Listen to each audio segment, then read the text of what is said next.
Hi everyone, it's me, Natalie Butler, Independent Sales Representative and National Recruiter with Avon.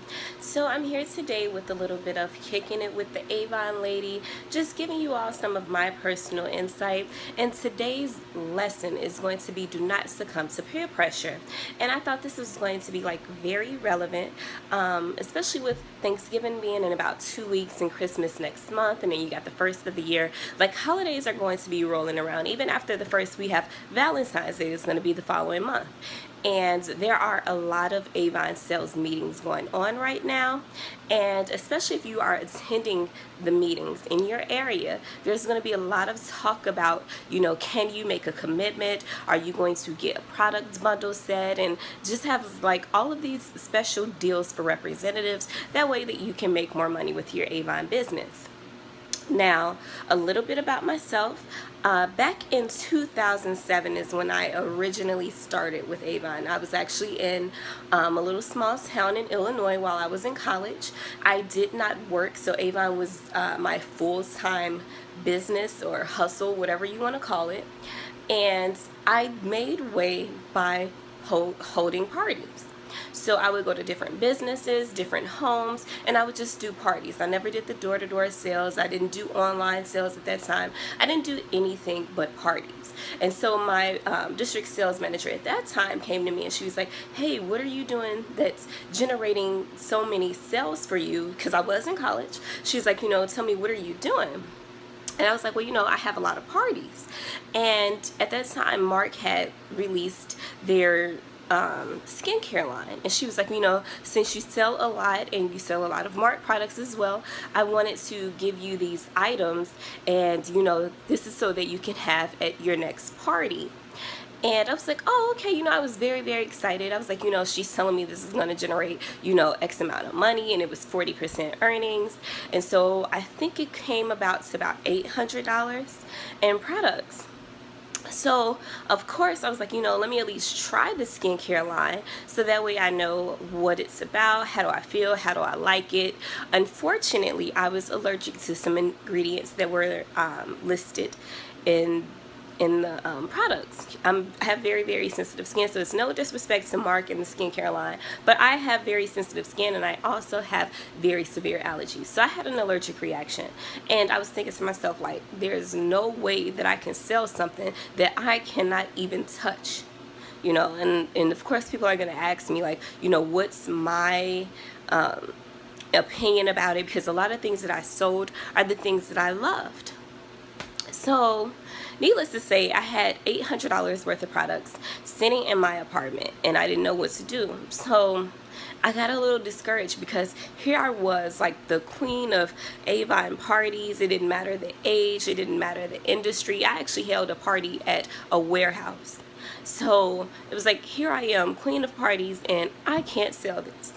So I got so discouraged, and I sent the items back to Avon, and of course they did credit me, but at that time it was just I became so discouraged.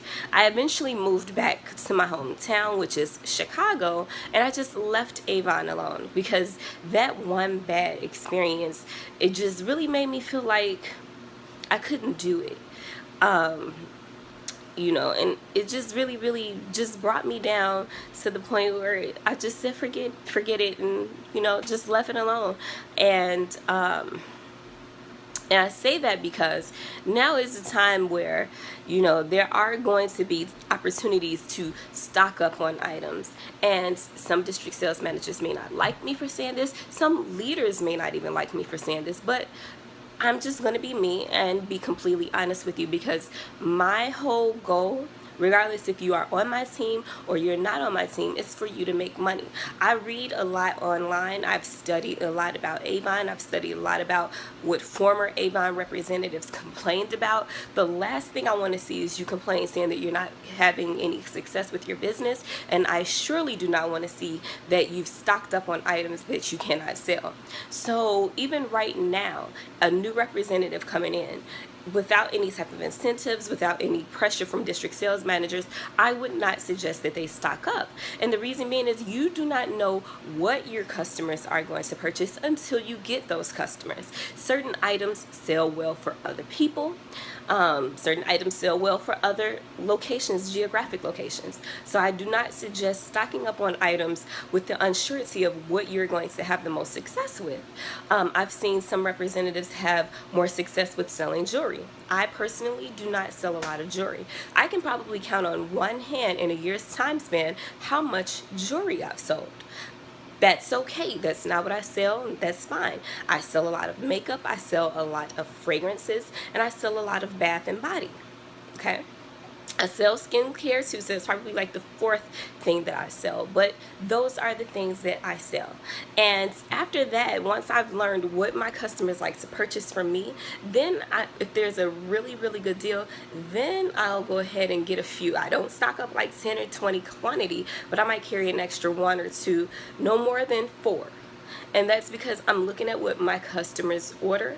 And so that time when it comes around, I can be able to give it to them. But if you're just getting started in this business, I do not suggest spending hundreds of dollars in stock that you don't know if you can sell. Like, one of the hardest challenges as an Avon representative is getting new customers.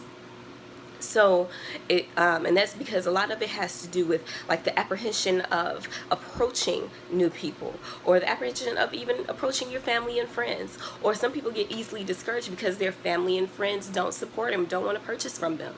And then what happens with all of that inventory that you just purchased? You leave it in your house, you sit it down, you don't want to go through the trouble of sending it back to Avon to get your credit for it, and then you end up owing Avon money. So and of course, if you decide to ever come back to the Avon family, Avon team, now you have to pay the balance for those items. And so my whole thing is, I think beyond right now, as a district sales manager, as a sales leader, yes, if you make a commitment to get like a special bundle, it looks good because that's $300 or $200 or even $100 that's going to be added to our team sales. But I'm thinking about, if you've made only that one purchase and that discourages you, just like I was discouraged back when I sold before, what good is that going to do for either of us? I want you to be able to make money, because I honestly feel heartbroken when I see people saying, oh, I did this, I did that. And it's just like, to me, if you're in this business to make money, it's completely discouraging to see when you're not. It's completely discouraging to see when other people are not. As a recruiter for Avon, when I'm telling people how much money they can make, it discourages me to see that they did not make that money, especially when they've done something such as making an investment into the business, because I am going to consider that as an investment. But to make an investment into their business and not fully think about how they're going to recoup their finances or the return on interest. So my thing is do not succumb to peer pressure. Instead of having that $100, $200, $300 and commitments where you have not sold to anyone, I would rather you go out, collect that $300 in orders, and that way you know for a fact that you have sold to someone and that you are making money. Because once you start having inventory in stock, when you're trying to move or push that stock, then you actually start dropping the price of that stock just so you can sell it. So in a way, you're still losing money. So, as I've said before, do not succumb to peer pressure. This is your business. As a sales leader, a district sales manager, the only thing that we can do is provide suggestions to you. You do not have to listen to what we say. Now, keep in mind, I'm not going to be the one that's going to tell you do this, do that, because it's going to make my sales team numbers increase. But I'm going to be the one that's actually trying to help you grow your business, so that way you don't get so discouraged that you quit, just like I did. I do not want anyone to feel that same level of failure that I felt. Like, as someone that's close to a perfectionist, it hurts so bad to admit that I was defeated. It was just the thought, like, I can't do this. And of course that was a mind state back then, but if you're new, it's going to be so much easier for you to have that same mindset and that feeling of defeat. So do not succumb to peer pressure. Do what you feel comfortable doing, and remember that this is your business. I want to thank you all so much for watching. You have a wonderful day. Bye-bye.